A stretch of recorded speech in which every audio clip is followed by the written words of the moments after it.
ओम तत्पुरुषाय विद्महे महादेवाय धीमहि तन्नो रुद्रः प्रचोदयात् नीराजनं दर्शयामि रक्षां धारयामि नमस्करोमि ನಾವೇ ಕೋತಿಗೊಂತಾರ ನಾನು ಬಾಯಿಗೆ ತುರ್ಕೊಂಡು ನಾನು ಸಮಾಧಾನ ಕುಣಿಸ್ಕೊಂಡು ನಮ್ಗೆ ಹೇಳ್ತಾನ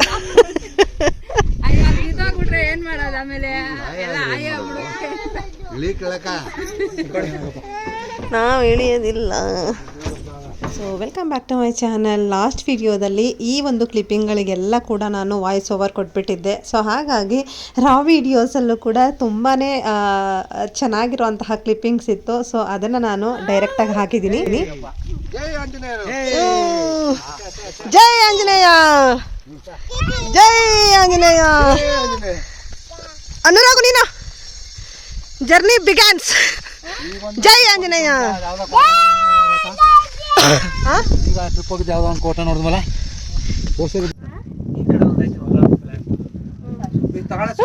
ಮೂರ್ ತನ ಏನ್ ಬಾಡಿ ಬಿಲ್ಡರ್ ನಂಗೆ ಬಿಟ್ಕೊಂಡ್ ಕುಂತವ್ರೆ. ಓಪನ್ ಮಾಡ್ಬಿಟ್ಟು ಶರ್ಟ್.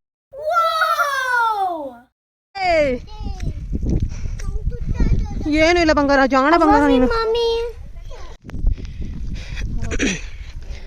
ಏನೇ ಕಷ್ಟಪಟ್ಟರು ಕೊನೆಗೆ ದೇವಸ್ಥಾನ ಸಿಕ್ಕರೆ ಸಮಾಧಾನ. ಏನ್ ಅನ್ನಿಸ್ತಾ ಇದೆ ಇವಾಗ? ಎಷ್ಟು ಈಗ ಲ್ಯಾಂಡ್ ಆಗಿದ್ದೀವಿ. ಪ್ಲೇಸ್ ಅದ್ಭುತವಾಗಿದೆ.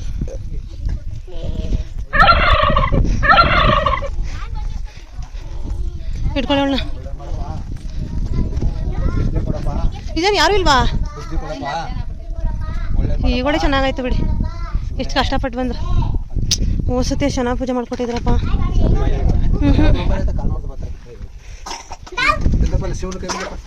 ಸೊ ಲಾಸ್ಟ್ ವ್ಲಾಗ್ನಲ್ಲಿ ಇಲ್ಲಿವರೆಗೆ ನಾನು ವಿಡಿಯೋ ಮಾಡಿ ಹಾಕಿದ್ದೆ. ಹತ್ತೋವರೆಗೆ ಹೆಂಗೆಲ್ಲ ಹತ್ತಿದ್ವಿ ಮತ್ತು ಏನೇನೆಲ್ಲ ಹಿಸ್ಟ್ರಿ ಇದೆ ಅಂತ ಹೇಳಿದ್ನಲ್ವ. ನಾರಾಯಣಪ್ಪ ಅನ್ನೋರ ಕನಸಿನಲ್ಲಿ ಬಂದು ನಾನು ಇಲ್ಲಿ ನೆಲೆಗೊಂಡಿದ್ದೀನಿ, ಕೆಂಪು ಬಾವುಟಗಳಿರೋ ಕಡೆ ನನಗೆ ದಾರಿಯನ್ನು ತೋರಿಸು, ಈ ಬೆಟ್ಟದಲ್ಲಿ ನಾನು ಇದ್ದೀನಿ ಅಂತ ಆಂಜನೇಯ ಸ್ವಾಮಿ ಹೇಳ್ದಂಗೆ ಬಂದ ಮೇಲೆ ಇವರು ಹುಡ್ಕೊಂಡು ದಾರಿ ಮಾಡ್ಕೊಂಡು ಬಂದ ಮೇಲೆ ಮೇಲ್ಗಡೆ ಈ ಒಂದು ಎಣ್ಣೆ ಕಣಜ ಅಂತ ಇವಾಗ ನಾನು ಏನು ತೋರ್ಸಕ್ಕೆ ಹೋಗ್ತಾ ಇದ್ದೀನಿ ದಾರಿ, ಆ ಒಂದು ನೀರಿನ ಬುತ್ತಿಯಲ್ಲಿ ಕಾಣಿಸುತ್ತೆ. ಮೇಲ್ಗಡೆ ಒಂದು ಗುಡಿ ಇದೆ, ಲಿಂಗ ಇದೆ, ಇವೆಲ್ಲ ಇರುತ್ತೆ.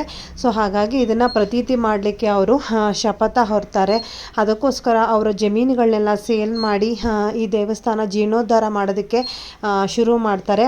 ಅದೆಲ್ಲ ಅಷ್ಟೆಲ್ಲ ಕಷ್ಟಪಟ್ಟು ಜನಗಳನ್ನ ಫ್ರೀ ಸರ್ವಿಸ್ನಲ್ಲಿ ಈ ದೇವಸ್ಥಾನಕ್ಕೂ ಕೂಡ ಕರ್ಕೊಂಡು ಬಂದು ಈ ದೇವಸ್ಥಾನಕ್ಕೆ ದೇಣಿಗೆನ ಕೂಡ ಕಲೆಕ್ಟ್ ಮಾಡ್ತಾರೆ. ಒಂದು ಚೂರು ಫೋರ್ಸ್ ಮಾಡೋದಿಲ್ಲ. ನೀವು ಹಾಗೆ ಜೀಪ್ನಲ್ಲಿ ಫ್ರೀಯಾಗಿ ಬಂದು ಫ್ರೀಯಾಗಿ ಇಲ್ಲಿ ಊಟ ಮಾಡ್ಕೊಂಡು ಹೋದ್ರು ಅವರು ₹1 ಕೇಳಲ್ಲ. ನಿಮಗೆ ಮನಸ್ಸು ಬರಲ್ಲ ನಿಜವಾಗ್ಲೂ ಕೊಡಬೇಕು ಅಂತ ಅನಿಸುತ್ತೆ. ಸೊ ಆ ರೀತಿಯಾದಂತಹ ಒಂದು ಪರಿಸ್ಥಿತಿಯಲ್ಲಿ ನಿರ್ಮಾಣ ಆಗಿದೆ. ಸೊ ಇನ್ನೇನು ಹೇಳೋಕ್ಕಿಲ್ಲ, ಇಷ್ಟೇ. ಹಾಗೆ ಇಲ್ಲಿ ದುರ್ಗಾದೇವಿ ಕೂಡ ನೆಲೆಗೊಂಡಿದ್ದಾರೆ. ಕೆಳಗಡೆ ಅದಕ್ಕೂ ಕೂಡ ಒಂದು ಶೀಟಾಗಿ ಒಂದು ದೇವಸ್ಥಾನವನ್ನು ಮಾಡಿದ್ದಾರೆ. ನೀವು ಅದನ್ನು ನೋಡ್ಬೋದು. ಮೇಲ್ಗಡೆ ಸಾಲಿಗ್ರಾಮ ರೂಪಿ ಶಿವಲಿಂಗ ಇದೆ. ಇದೇ ನೋಡಿ ಒಂದು ತಣ್ಣೀರಿನ ಕೊಳ ಅಂತ ಹೇಳ್ಬೋದು. ಇದನ್ನು ಎಣ್ಣೆ ಕಣಜ ಅಂತ ಕೂಡ ಕರೀತಾರೆ. ಈ ನೀರನ್ನ ಮನೆಗೆ ತೊಗೊಂಡೋಗಿ ಇಟ್ಕೊಳ್ಳಿ, ಒಳ್ಳೆಯದಾಗತ್ತೆ ಅಂತ ಕೂಡ ಕೆಳಗಡೆ ಇರೋವಂಥವ್ರು ಅಂಗಡಿಯಲ್ಲಿರೋವಂಥವ್ರು ಹೇಳ್ತಾರೆ. ನೀವು ನೀರನ್ನ ಕುಡಿದ್ವಿ ಕೂಡ, ಕುಡಿಯೋದಕ್ಕೂ ನೀವು ಬಳಸ್ಬೋದು ಅಂತ ಹೇಳಿದ್ರು. ಕುಡಿದ್ವಿ, ತುಂಬಾ ಚೆನ್ನಾಗಿತ್ತು, ತುಂಬ ಪರಿಶುದ್ಧವಾಗಿತ್ತು ನೀರು, ಚೆನ್ನಾಗಿತ್ತು. ನಾವು ಕುಡಿದ್ವಿ ಕೂಡ. ಎಷ್ಟು ಕೋಲ್ಡ್ ಆಗಿದೆ ಅಂತ ಹೇಳಿದ್ರೆ ತುಂಬಾ ಕೋಲ್ಡ್ ವಾಟರ್ ಥರ ಇತ್ತು. ಕಲ್ಲಿನ ಒಳಗಡೆ ಸಂಗ್ರಹ ಆಗಿರೋದ್ರಿಂದ 365 ದಿನ ಕೂಡ ಇಲ್ಲಿ ನೀರಿರುತ್ತೆ, ನೀವು ಯಾವಾಗ ಬಂದ್ರೂ ಹೋಗಿ ಒಳಗಡೆ. ಸೊ ಈ ರೀತಿಯಾಗಿತ್ತು. ಬಟ್ ಒಂದೇ ಒಂದು ಬ್ಯಾಡ್ ಲಕ್ ಏನು ಅಂತ ಹೇಳಿದ್ರೆ, ನಾವು ಸಂಡೇ ಹೋಗಿದ್ವಿ. ನೀವೇನಾದರೂ ಮಂಡೇ ಹೋದರೆ ಅಲ್ಲಿ ಪೂಜಾರಿಗಳು ಕೆಳಗಡೆ ವೀರಾಂಜನೇಯ ಸ್ವಾಮಿ ದೇವಸ್ಥಾನದಲ್ಲಿ ಏನು ಅರ್ಚಕರಿದ್ದಾರೆ ಅವರೇ ನಿಮಗೆ ಮೇಲ್ಗಡೆಗೆ ಹತ್ಕೊಂಡು ಬಂದು ಪೂಜೆಯನ್ನು ಸಲ್ಲಿಸ್ಕೊಡ್ತಾರೆ. ನೀವೇ ಅರ್ಥ ಮಾಡ್ಕೊಳ್ಳಿ, ನಾವು ಒಂದು ದಿವಸ ಹತ್ತೋದಕ್ಕೇ ಇಷ್ಟು ಕಷ್ಟಪಟ್ಟಿದ್ದೀವಿ. ಅವರು ಡೈಲಿ ಹತ್ಕೊಂಡು ಬಂದು ಮಾಡೋದಕ್ಕೆ ಆಗೋದಿಲ್ಲ. ವಾರಕ್ಕೆ ಒಂದು ಸಾರಿ ಅವರು ಸೋಮವಾರ ಬಂದು ಈ ದೇವಸ್ಥಾನಕ್ಕೆ ಪೂಜೆ ಸಲ್ಲಿಸ್ತಾರೆ. ನೀವು ಸೋಮವಾರ ಬಂದು ಮಾಡ್ಕೊಬೋದು. ನಾವು ಅವತ್ತು ಲಾಸ್ಟ್ ಟೈಮ್ ಬಂದಾಗ ಭಾನುವಾರನೇ ಬಂದಿದ್ದರು. ಬಂದು ನಮ್ಮ ಹತ್ರ ಲಾಸ್ಟ್ ಟೈಮ್ ಫಸ್ಟಿಗೇನೆ ನಾನೊಂದು ಫೋಟೋ ಹಾಕಿದ್ದೀನಲ್ಲ, ಅದೇ ಈ ದೇವಸ್ಥಾನದಲ್ಲಿ ಲಾಸ್ಟ್ ಟೈಮು ಕಹಳೆ ಎಲ್ಲ ಊದಿ ಕಂಪ್ಲೀಟಾಗಿ ಮಂತ್ರಗಳನ್ನ ಹೇಳಿ ನಮಗೆ ಪೂಜೆ ಮಾಡಿಕೊಟ್ಟಿದ್ರು. ಈ ಸಾರಿ ಈ ಥರ ಡೋರ್ ಕ್ಲೋಸ್ ಆಗಿತ್ತು. ಸೊ ಹಾಗಾಗಿ ನಾವೇ ಹೋಗಿ ಅಲ್ಲಿ ದೀಪ ಹಚ್ಚಿ ಆರತಿ ಬೆಳಗಿ ಬಂದ್ವಿ. ನಮಗಿಂತ ಮುಂಚೆನೂ ಒಬ್ಬರು ಆರತಿ ಬೆಳಗ್ತಾ ಇದ್ರು. ಸೊ ಸರಿ ಅಂತ ಹೇಳಿ ನಾವು ಕೂಡ ದೀಪ ಹಚ್ಚಿಬಿಟ್ಟು ಮಂಗಳಾರತಿ ತಗೊಂಡು ಪೂಜೆ ಮಾಡಿಕೊಂಡು ನಾವೇನೇ ಕೆಳಗಡೆಗೆ ರಿಟರ್ನ್ ಆದ್ವಿ.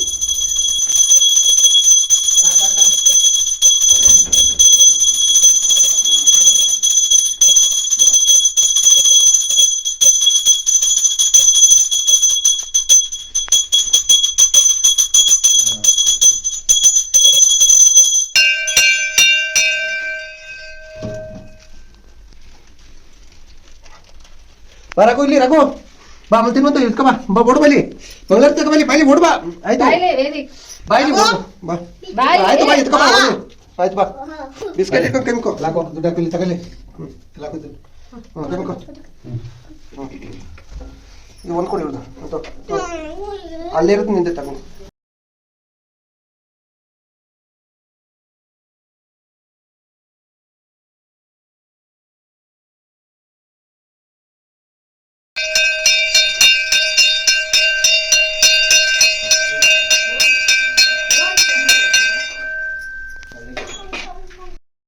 ಸೊ ಪೂಜೆ ಎಲ್ಲ ಮುಗಿಸ್ಕೊಂಡು ನಾವು ಕೆಳಗಡೆಗೆ ಇಳಿಯೋದಕ್ಕೆ ಸ್ಟಾರ್ಟ್ ಮಾಡಿದ್ವಿ. ಕೆಲವ್ರಿಗೆ ಇಳಿಯೋದು ಕಷ್ಟ ಇರುತ್ತೆ, ಕೆಲವ್ರಿಗೆ ಹತ್ತೋದು ಕಷ್ಟ ಇರುತ್ತೆ. ನನಗೆ ಹತ್ತೋದನ್ನ ಹೇಗೋ ಕಷ್ಟಪಟ್ಟು ಹತ್ತಿದ್ವಿ, ಬಟ್ ಇಳಿಯೋವಾಗ ಮಾತ್ರ ಸಿಕ್ಕಾಬಟ್ಟೆ ಪೈನ್ ಬಂದ್ಬಿಡ್ತು. ನನಗೆ ಸ್ವಲ್ಪ ಪ್ರಾಬ್ಲಮ್ ಇರೋದ್ರಿಂದ ನೀ ಹತ್ರ ಸ್ವಲ್ಪ ಮಾಂಸಖಂಡ ಹಿಂದಗಡೆ ಬೆಳೀತಾ ಇದೆ, ಅದಕ್ಕೆ ಎಕ್ಸಸೈಸ್ ಮಾಡಬೇಕು ಅಂತ ಕೂಡ ಹೇಳಿದರು. ಹಾಗಾಗಿ ನನಗೆ ಇಳಿಯೋದಕ್ಕಂತೂ ಸಿಕ್ಕಾಪಟ್ಟೆ ಕಷ್ಟ ಅಂತ ಅನಿಸ್ಬಿಡ್ತು. ಅದರಲ್ಲೂ ನನ್ನ ಮಗಳನ್ನ ನನಗೆ ಕೊಟ್ಬಿಟ್ಟಿದ್ರು. ಹತ್ತುವಾಗ್ಲೂ ಅರ್ಧ ನಾನೇ ಕರ್ಕೊಂಡು ಹತ್ತದಂಗೆ ಆಯಿತು, ಇಳಿಯೋವಾಗ್ಲೂ ಆಯಿತು. ಹಾಗಾಗಿ ಸ್ವಲ್ಪ ಕಷ್ಟ ಅಂತ ಅನ್ನಿಸ್ತು. ಇವಾಗ ನೆನೆಸ್ಕೊಂಡ್ರೆ ಹಂಗೆ ಅನ್ನಿಸ್ತಿದೆ, ಆ ಟೈಮಲ್ಲಿ ಹೇಗೋ ಹತ್ಬಿಟ್ವಿ, ಹೇಗೋ ಇಳಿದ್ಬಿಟ್ವಿ.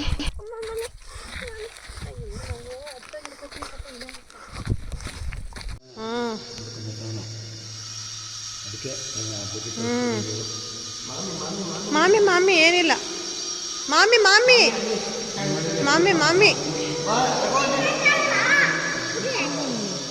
ಹೋಗ.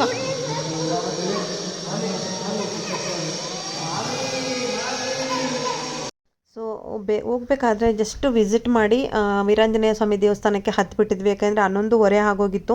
ಆಗಲೇ ಆಲ್ರೆಡಿ ತುಂಬ ಬಿಸಿಲು ಜಳ ಸ್ಟಾರ್ಟ್ ಆಗಿಬಿಟ್ಟಿತ್ತು. ಇನ್ನು ಮಧ್ಯಾಹ್ನ 1 ಗಂಟೆ 2 ಗಂಟೆ ಆದರೆ ತುಂಬ ಜಾಸ್ತಿ ಆಗ್ಬಿಡುತ್ತೆ ಅಂತ ಜಸ್ಟ್ ವಿಸಿಟ್ ಮಾಡಿ ಮೇಲೆ ಹತ್ಬಿಟ್ಟಿದ್ವಿ. ಸೊ ಇಳಿಯೋ ಅಷ್ಟರಲ್ಲಿ 2:30 ಆಯಿತು. ಇಳಿದ ಮೇಲೆ ವೀರಾಂಜನೇಯ ಸ್ವಾಮಿ ದೇವಸ್ಥಾನಕ್ಕೆ ಪೂಜೆ ಮಾಡಿಸ್ಕೊಂಡು ಇಬ್ಬರು ಮಕ್ಕಳಿಗೂ ಕೂಡ ಅಂತರ ಕಟ್ಟಿಸ್ಕೊಂಡು ಅನಂತರ ನಾವು ದಾಸೋಹಕ್ಕೆ ಹೋಗೋಣ ಅಂತ ಹೇಳಿ ಹೊರಟ್ವಿ. ನಾವು 3 ವರ್ಷಗಳ ಹಿಂದೆ ಬಂದಾಗ ಈ ದೇವಸ್ಥಾನನೇ ಇರಲಿಲ್ಲ, ಒಂದು ಪುಟಾಣಿ ಕಲ್ಲಿನ ಮಂಟಪ ಇತ್ತು ಅಷ್ಟೇ. ಈಗ ನೋಡಿ ದೇಣಿಗೆನ ಕಲೆಕ್ಟ್ ಮಾಡಿ ಅವರು ಬೇರೆ ಈ ಥರ ನಮ್ಮ ಯಾರ್ಯಾರು ಹೋಗ್ತೀವಿ ಅವ್ರು ಕೊಡುವಂತಹ ಸಹಾಯದಿಂದನೇ ಮತ್ತು ಅವರ ಒಂದು ಪರಿಶ್ರಮದಿಂದ ಅವರ ಸ್ವಂತ ದುಡ್ಡನ್ನು ಕೂಡ ಹಾಕಿ ಈ ದೇವಸ್ಥಾನವನ್ನು ಕಟ್ಟಿದ್ದಾರೆ. ಆಗ ದಿನನಿತ್ಯ ಕೂಡ ಇಲ್ಲಿ ದಾಸೋಹ ನಡೆಸ್ತಾರೆ. ನಿಜವಾಗ್ಲೂ ಆಶ್ಚರ್ಯ ಆಗುತ್ತೆ. ಒಬ್ಬ 1 ಪರ್ಸನಿಂದ ಇಷ್ಟೆಲ್ಲ ದೇವಸ್ಥಾನ ಆಗುತ್ತೆ ಅಂದರೆ ನಂಬೋದಕ್ಕೆ ಆಗೋದಿಲ್ಲ. ನೋಡಿ ಬರೀ ಜೀಪ್ ಓಡಿಸ್ಕೊಂಡು ಬರ್ತಾಯಿದ್ರು. ಇವತ್ತು ಅವರೇ ಆ ದೇವಸ್ಥಾನಕ್ಕೆ ಟ್ರಸ್ಟಿಯಾಗಿ ಎಲ್ಲವನ್ನು ಕೂಡ ನೋಡ್ಕೊತಾ ಇದ್ದಾರೆ. ದಾಸೋಹ ಕೂಡ ದಿನವೂ ಇರುತ್ತೆ. ನಿಮಗೆ ಮುದ್ದೆ ಊಟ ಇಲ್ಲಿ ಅವೈಲಬಲ್ ಇದೆ ದಾಸೋಹದಲ್ಲಿ, ಅದೇ ಒಂದು ಸಂತೋಷ ನೋಡಿ. ನಾವು ಕೂಡ ಮುದ್ದೆ ಮತ್ತು ಅನ್ನ ಸಾಂಬಾರನ್ನು ಊಟ ಮಾಡಿಕೊಂಡು ದಾಸೋಹದಲ್ಲಿ ಇಲ್ಲಿಗೂ ಕೂಡ ನಮ್ಗೆ ಎಷ್ಟು ಕೊಡಬೇಕು ಅಂತ ಅನಿಸುತ್ತೆ ಅಷ್ಟು ಅಮೌಂಟನ್ನು ಕೊಟ್ಬಿಟ್ಟು ಅನಂತರ ನಮ್ಮ ಜರ್ನಿನ ನಾವು ಕಂಟಿನ್ಯೂ ಮಾಡಿದ್ವಿ. ತುಂಬಾ ಸಮಾಧಾನಕರವಾದಂತಹ ಅರ್ಕೆ ಪೂರೈಸೋದ್ರಲ್ಲಿ ಕಂಪ್ಲೀಟ್ ಆಯಿತು ಅಂತ ಹೇಳ್ಬೋದು. ಸೊ ಅಲ್ಲಿಂದ ನಾವು ನಡ್ಕೊಂಡು ಹೊರಟ್ವಿ. ಹೊರಟು ಬಂದಮೇಲೆ ನೆಕ್ಸ್ಟ್ ನಾವು ಎಲ್ಲಿ ಹೋಗೋಣ ಅಂತ ಮೈಂಡ್ಗೆ ಸ್ಟಾರ್ಟ್ ಆಯಿತು. ಹೋಗ್ತಾ ಇರಬೇಕಾದ್ರೆ ನಿಮಗೆ ಕೇರಳದಲ್ಲಿ ಒಂದು ಇರುವಂತಹ ದೇವರು ಇಲ್ಲೂ ಕೂಡ ಇದ್ದಾರೆ, ವಿಷ್ಣುವಿನ ದೇವಸ್ಥಾನ. ಬಟ್ ಅದೆಲ್ಲ ಅಷ್ಟೊಂದು ಫೇಮಸ್ ಇರೋವಂಥದ್ದಲ್ಲ. ಈಗ ನಮ್ಮ ಊರುಗಳಲ್ಲಿ ಸಣ್ಣ ಪುಟ್ಟ ದೇವಸ್ಥಾನ ಇರುತ್ತಲ್ಲ, ಆ ಥರ ನಾವು ಅದಕ್ಕೋಸ್ಕರ ಅಂತ ಹೇಳಿ ಒಂದು 1/2 ಅವರ್ 3/4 ಗಂಟೆ ಟೈಮ್ ವೇಸ್ಟ್ ಆಗೋಯಿತು. ಸೊ ಹಾಗಾಗಿ ನೀವು ವೇಸ್ಟ್ ಮಾಡೋದು ಬೇಡ ಅಂತ ಹೇಳ್ತಾ ಇದ್ದೀನಿ ಅಷ್ಟೇ. ಅದಿಲ್ಲ ಇವೆಲ್ಲ ಮಾಡೋಕ್ಕಾಗಲ್ಲ, ಯಾರ ಕೈ ಮಾಡೋಕ್ಕಾಗಲ್ಲ. ಈಗ ಎಷ್ಟೋ ಜನ ಕೋಟಿಗೆ ಮುಡ್ಕೊಂಡವ್ರೆ, ಅವ್ರ ಮನೆ ಕಟ್ಕೊಂಡು ಅವ್ರ ಕೈ ಆಗಲ್ಲ.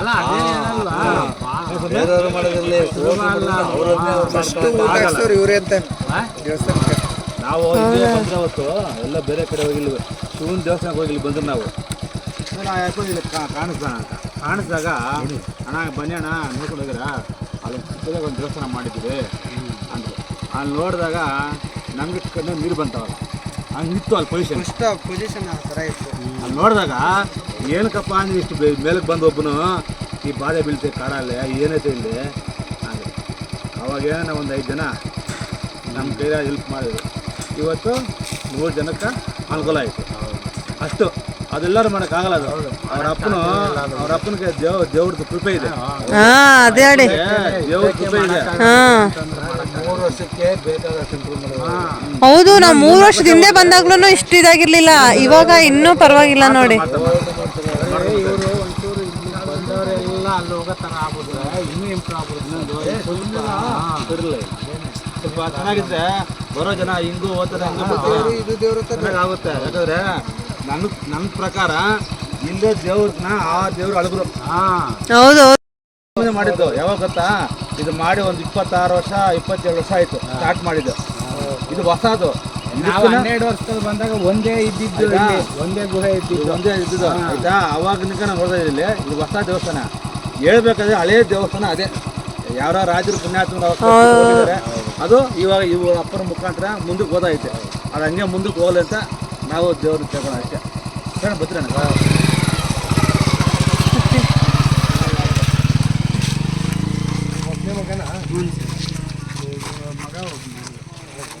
ಸೊ ಅಲ್ಲಿಂದ ನಾವು ಕೈವಾರ ತಾತಯ್ಯಗೆ ಹೋಗೋಣ ಅಂತ ಹೇಳಿ ಡಿಸೈಡ್ ಮಾಡ್ಕೊಂಡ್ವಿ.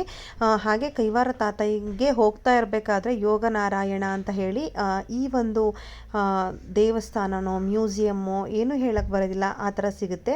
ಇಲ್ಲಿ ತಾತಯ್ಯನವರು ಏನೇನು ವಸ್ತುಗಳನ್ನ ಯೂಸ್ ಮಾಡ್ತಾಯಿದ್ರು, ಹೇಗಿದ್ರು ಎಲ್ಲವೂ ಕೂಡ ಇದರೊಳಗಡೆ ಇದೆ.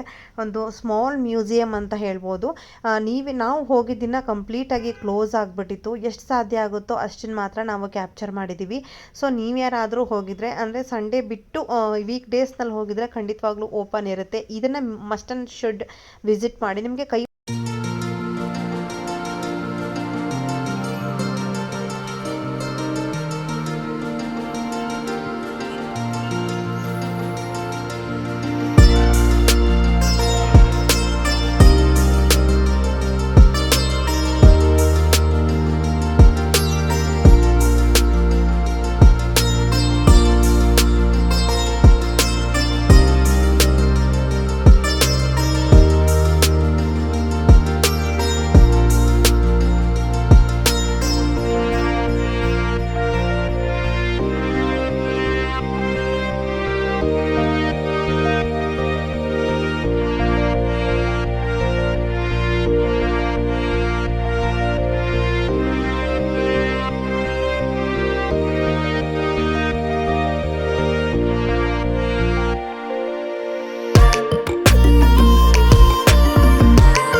ಚೆನ್ನಾಗೈತೆ.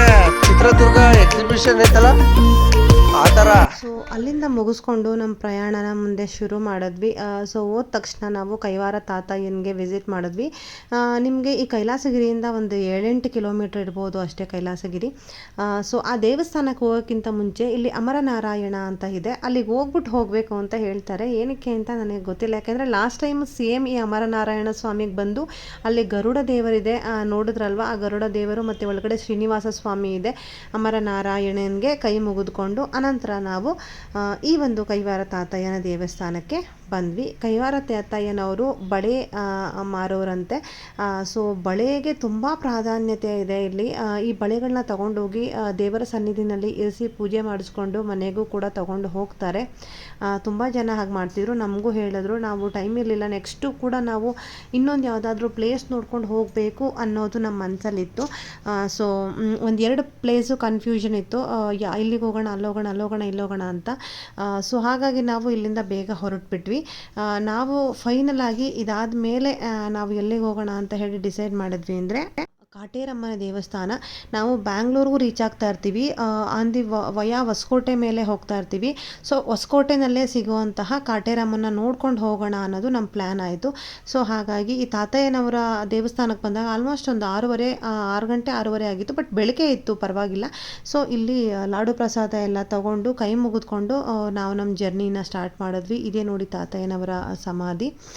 ತಾತಯ್ಯನವರ ಸಮಾಧಿನ ನೋಡಿಕೊಂಡು ಲಾಡು ಪ್ರಸಾದ ತಗೊಂಡು ನಾವು ಇಲ್ಲಿ ಜರ್ನಿನ ಕಂಟಿನ್ಯೂ ಮಾಡಿದ್ವಿ. ನೀವೇನಾದರೂ ನಾನು ಮೊದಲೇ ಹೇಳಿದಾಗೆ ಕೋಲಾರದಲ್ಲಿ ಒಂದಷ್ಟು ಟ್ರಿಪ್ ಮಾಡಬೇಕು ಅಂತ ಹೇಳಿದ್ರೆ ಅರ್ಲಿ ಮಾರ್ನಿಂಗ್ಗೆ ಹೊರಟ್ರೆ ನೀವು ದಕ್ಷಿಣ ಕಾಶಿ ಶಿವಗಂಗೆ ಅಂತ ಇದೆ. ಆ ಶಿವಗಂಗೆನಲ್ಲಿ ಬಸವನ ಬಾಯಿಂದ ನೀರು ಬರ್ತಾ ಇರುತ್ತೆ. ಅದು ಕೂಡ ಒಂದು ಸ್ವಲ್ಪ ಹತ್ತಬೇಕು ಅಷ್ಟೇ. ಎಲ್ಲರೂ ಹತ್ಬೋದು, ಏನು ತೊಂದರೆ ಇಲ್ಲ. ಅಲ್ಲಿಗೆ ಹೋಗಿ ಅನಂತರ ಅವನಿ ಬೆಟ್ಟ ಇದೆ, ಅಲ್ಲಿಗೆ ಹೋಗಿ ಹಾಗೆಯೇ ಕೋಲಾರಮ್ಮನ ಟೆಂಪಲ್ ಇದೆ, ಕೋಟಿಲಿಂಗೇಶ್ವರ ಇದೆ. ಇದನ್ನೆಲ್ಲ ಮುಗಿಸ್ಕೊಂಡು ನೀವು ಕೈಲಾಸಗಿರಿಗೆ ಬಂದು ಕೈವಾರ ತಾತಯ್ಯನ ನೋಡ್ಬೋದು. ಮತ್ತು ನಾವು ಹೋಗಿದ್ವಲ್ಲ ಆ ಅಂಬಾಜಿ ದುರ್ಗನ ಒಂದೇ ದಿನದಲ್ಲೇ ನೀವು ಕವರ್ ಮಾಡ್ಬೋದು. ಅರ್ಲಿ ಮಾರ್ನಿಂಗ್ 6ಗೆ ಬಿಟ್ಟರೆ ಖಂಡಿತವಾಗ್ಲೂ ನೀವು ಇಷ್ಟು ಪ್ಲೇಸ್ಗಳನ್ನ ಕೂಡ ಕವರ್ ಮಾಡಬಹುದು. ಹಾಗೆಯೇ KGF Kolar gold field shooting place ಕೂಡ ನೋಡಬಹುದು. ಸೊ ನಾನು ಮೊದಲೇ ಹೇಳಿದಾಗೆ ಶಿವಗಂಗೆ ಅಂತ ಹೇಳಿದ್ನಲ್ವ, ಇದೇ ಆ ಪ್ಲೇಸು.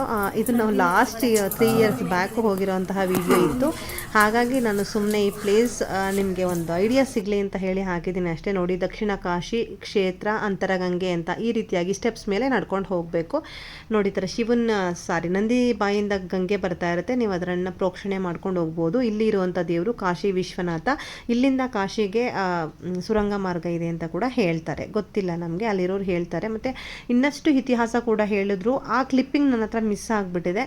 ಮುಂದಿನ ದಿನಗಳಲ್ಲಿ ಸಿಕ್ಕಿದ್ರೆ ನಾನು ಖಂಡಿತವಾಗ್ಲೂ ಹಾಕ್ತೀನಿ ಅದನ್ನು ಕೂಡ.